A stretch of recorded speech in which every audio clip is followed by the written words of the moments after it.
Well, hello there. It is good to see you again, and welcome back to the latest installment of the OKR Cohort video and podcast series. I'm your host and moderator, Ryan Ruff, and it's great to be back with you guys this morning.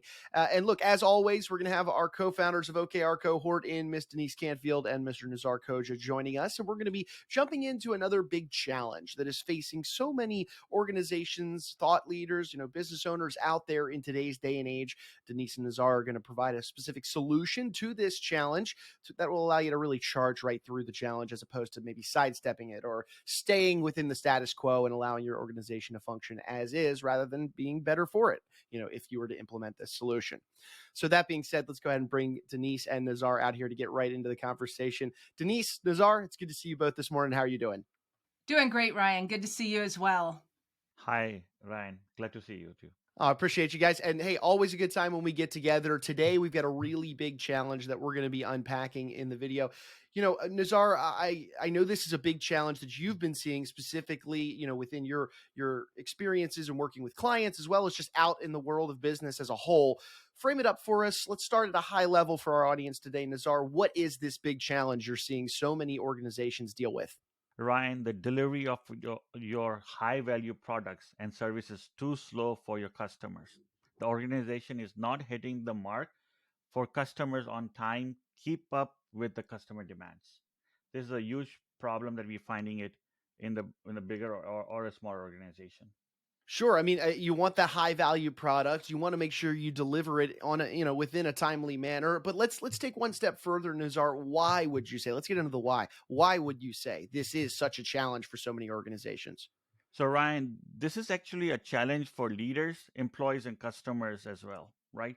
So, leaders assume someone else is doing the work, but nothing is getting done, or the timeline is substantially delayed to lack of transparency or a poor communication. Employees have a misunderstanding of tasks and requirements to deliver the value of their product and service in a timely manner and are disconnected from a big picture. Denise, how are you seeing this challenge from the customer point of view? Yeah, I think that's such an important question, Nazar, and our customers are who are buying our product. And what we're noticing is they're unhappy because they're not receiving either the promised product or service in a timely manner or a product that adds value to their bottom line. So they're quite dissatisfied with these organizations over time. Yeah, no, that's a really important point to bring up. It's interesting to look at this challenge. We think these challenges might be only organizationally based, but there are challenges presented for the customer in this instance. But guys, I want to take it one step further even. Nazar, what is the ripple effect really of this challenge of, trying to deliver those high value products, in a timely manner to your customers? What's the ripple effect and what are you seeing it doing to the organization's health really as a whole?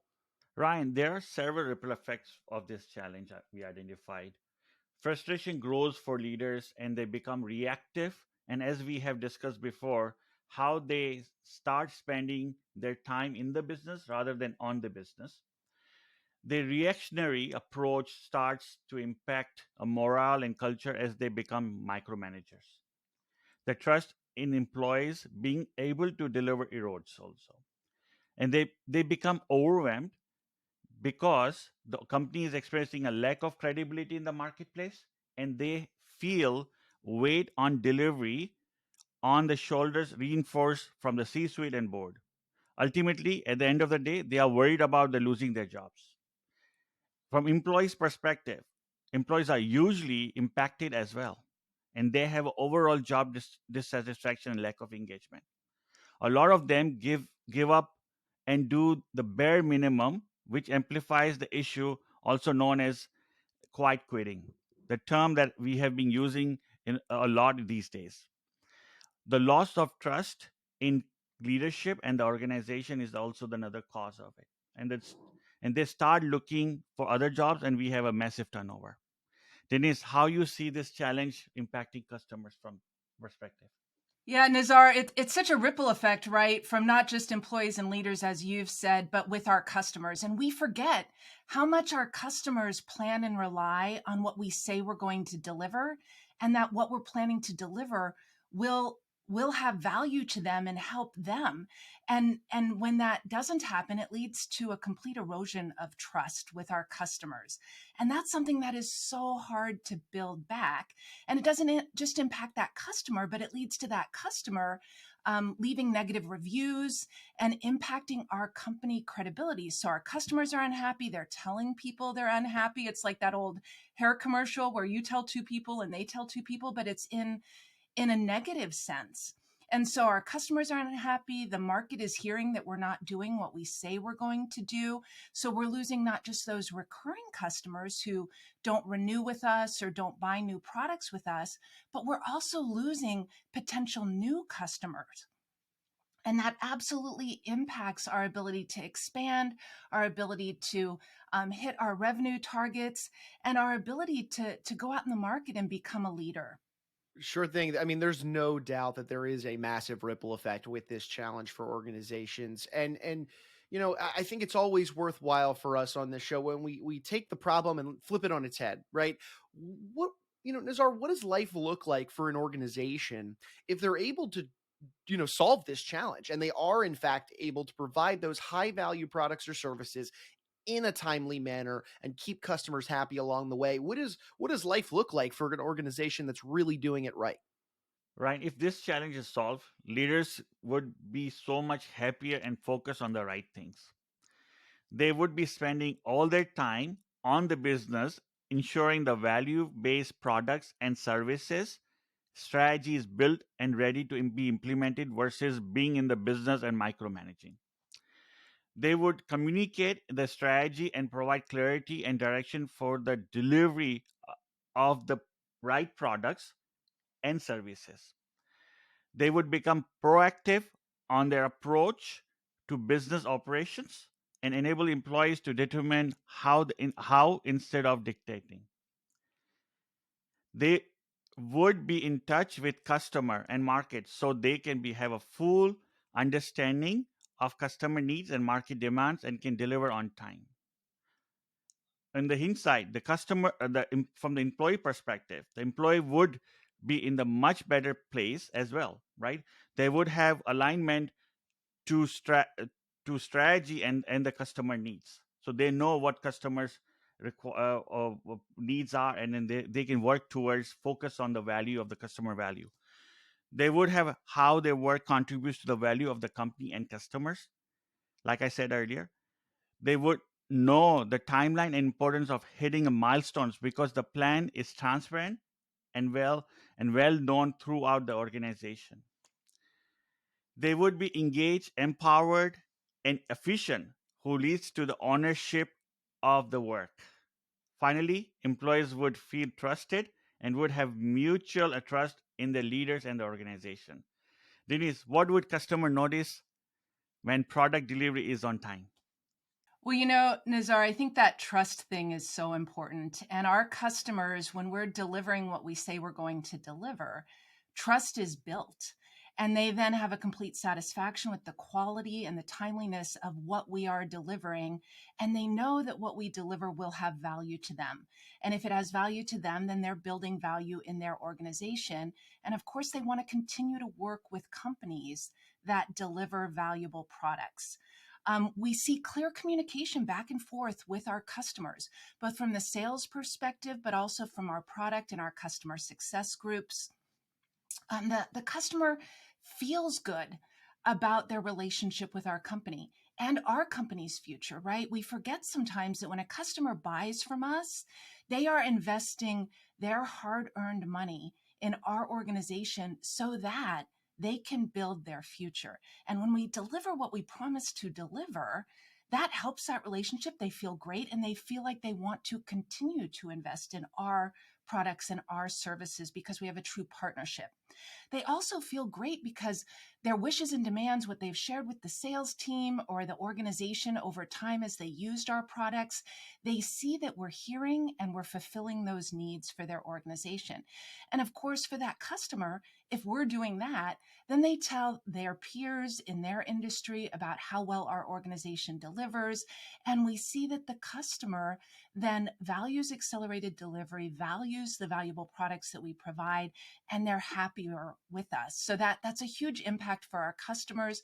It builds not just our credibility with them as a renewing customer, but also with new customers, and grows our overall marketplace. Yeah, Denise, that's such an important point. I mean, while we were just a moment ago talking about the negative ripple effects of the challenge at hand, if you can't deliver, those high value products and services on time, well, boy, is there a positive ripple effect as well. Your customers reaping those rewards along the way. It's really great stuff. But I want to zoom out from this challenge for just a moment, because this is what you and your team at OKR Cohort are doing on a regular basis, right? You're working with organizational leaders to tackle challenges like these on a granular level with them. But for our audience out there that might not be as familiar with you guys and your team, and how it is that you truly help organizations, would you care to share a little bit about yourselves and what it is that you guys do over at OKR Cohort?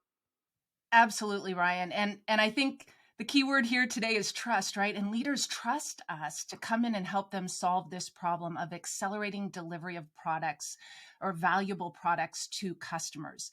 And improving that speed to market is done by shifting the focus of their organization from activities to outcomes, and embedding purpose in the work of both leaders and employees.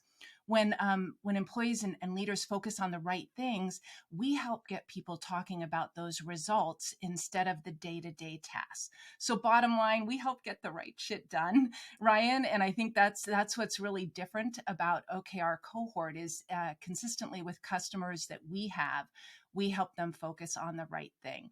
And Nazar, we do that through a framework. So why don't you share a little bit about what OKR is? Thanks, Denise. OKR stands for Objective and Key Result. It is a lightweight goal setting framework that bridges strategy to execution. It creates transparency and alignment across large and small organizations and help deliver the right products on time. Oh, that's fantastic. No, I appreciate you guys kind of bringing our audience up to speed on really that day to day of how you guys are really shifting those organizations and their employees from, like you mentioned, Denise, activities to outcomes. But hey, look, like we do on this show, I know you guys always have some sort of solutions or a strategy, a framework set in motion to be able to address these challenges that we're addressing on this show. Obviously, today's problem really, that idea of providing that high value product or service, it not timely enough to the customer, or too slow rather for the customer. And boy, can that create a ripple effect of issues that we mentioned earlier. But Nazar, what is the lesson? What's the solution that you have available for our audience that they could take home as a piece of value from spending some time and watching today's episode? Thanks, Ryan. This challenge is one of the main reasons the organization adopt OKRs and hire us. OKR, like we mentioned earlier, OKR provide transparency across the organization on the work that is being done and clarity on the value-based delivery. Getting there is how we help. In order to utilize the OKR framework effectively, we need to follow the OKR cycle that starts with the setting OKRs, then have an alignment among your teams and partners, and find the opportunity to have a share OKRs for the co-creation opportunities, as we mentioned earlier, then plan and execute work that supports OKR, and continuously reflect on outcomes and pivot as needed. Ryan, one of the most important things that we do is work with the leadership teams to co create high quality and aligned OKRs. We follow 6 steps in this co creation process. First, we start with alignment on the organization vision, mission, and strategic intent. Next, we have a leadership understand and define collective goals or business outcomes. And this followed by bringing their point of view and agreement on top 5 strategic themes. We then have them define objectives together to support organization strategic outcomes. And then we focus on identifying key results that show the impact and measure of success on achieving those outcomes. Lastly, we guide them to identify the work or initiatives that could be done in partnership or individually, while also prioritizing high impact work that lead to quick wins on delivering value. As you can see, Brian, this process is a collective effort which reduces silos, duplication of efforts, and misalignment among leading leadership to value being delivered faster and more efficiently to our clients. Oh, Nazar, no, I appreciate you sharing that lesson with us, diving into, those 6 steps really in that co-creation process. I'm sure it's really a powerful moment for a lot of organizational leaders when they sit down with you and Denise to go through that process and really refine, those objectives, those key results, and really carve out that clear path forward for them and their organization. That's really great stuff.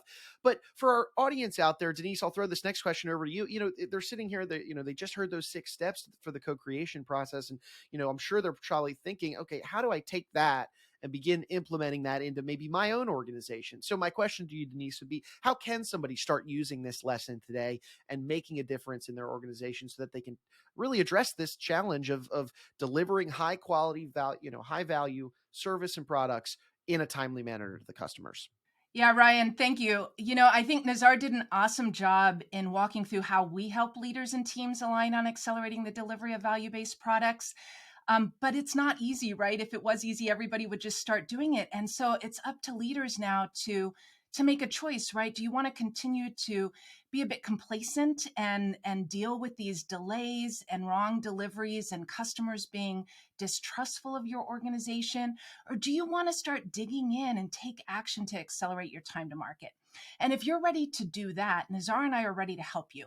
And we would encourage you to schedule a consultation with us or our team via the link below. And let's take some time to understand the impact of slow delivery to your organization so we can help you see how OKRs and planning this connective tissue between what you're doing and your strategy into your day-to-day work. Fantastic. Thank you, Denise. And I think we'd be remiss if we didn't talk about, some examples, right? It's always important to share some of those.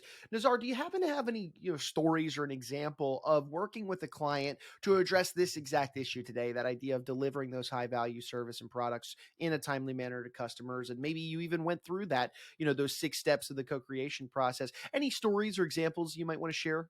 Definitely, Ryan. Thanks. One of the larger organizations I had worked with, which had over 20,000 employees, I noticed that they were struggling to keep up with the customer needs and market demands. They had been using OKRs for the past 1 year, but they had not seen any significant improvements on delivering the right value sooner. I noticed OKRs were created in a vacuum by the leaders, and they had asked teams to deliver against those OKRs instead of engaging their teams to contribute and defining the OKRs collectively. As soon as we recommended a change to this and it started including the right partners and all the key members to collaborate on the OKRs creation, we found a significant improvement. We saw significant improvement on efficiency and productivity on delivering the right value that complement business outcomes and alignment on collective priorities based on the customer needs. No, I appreciate you sharing that, Nazar. It's always nice to hear examples of the stories of your work with customers, especially a company of the size of 20,000 employees.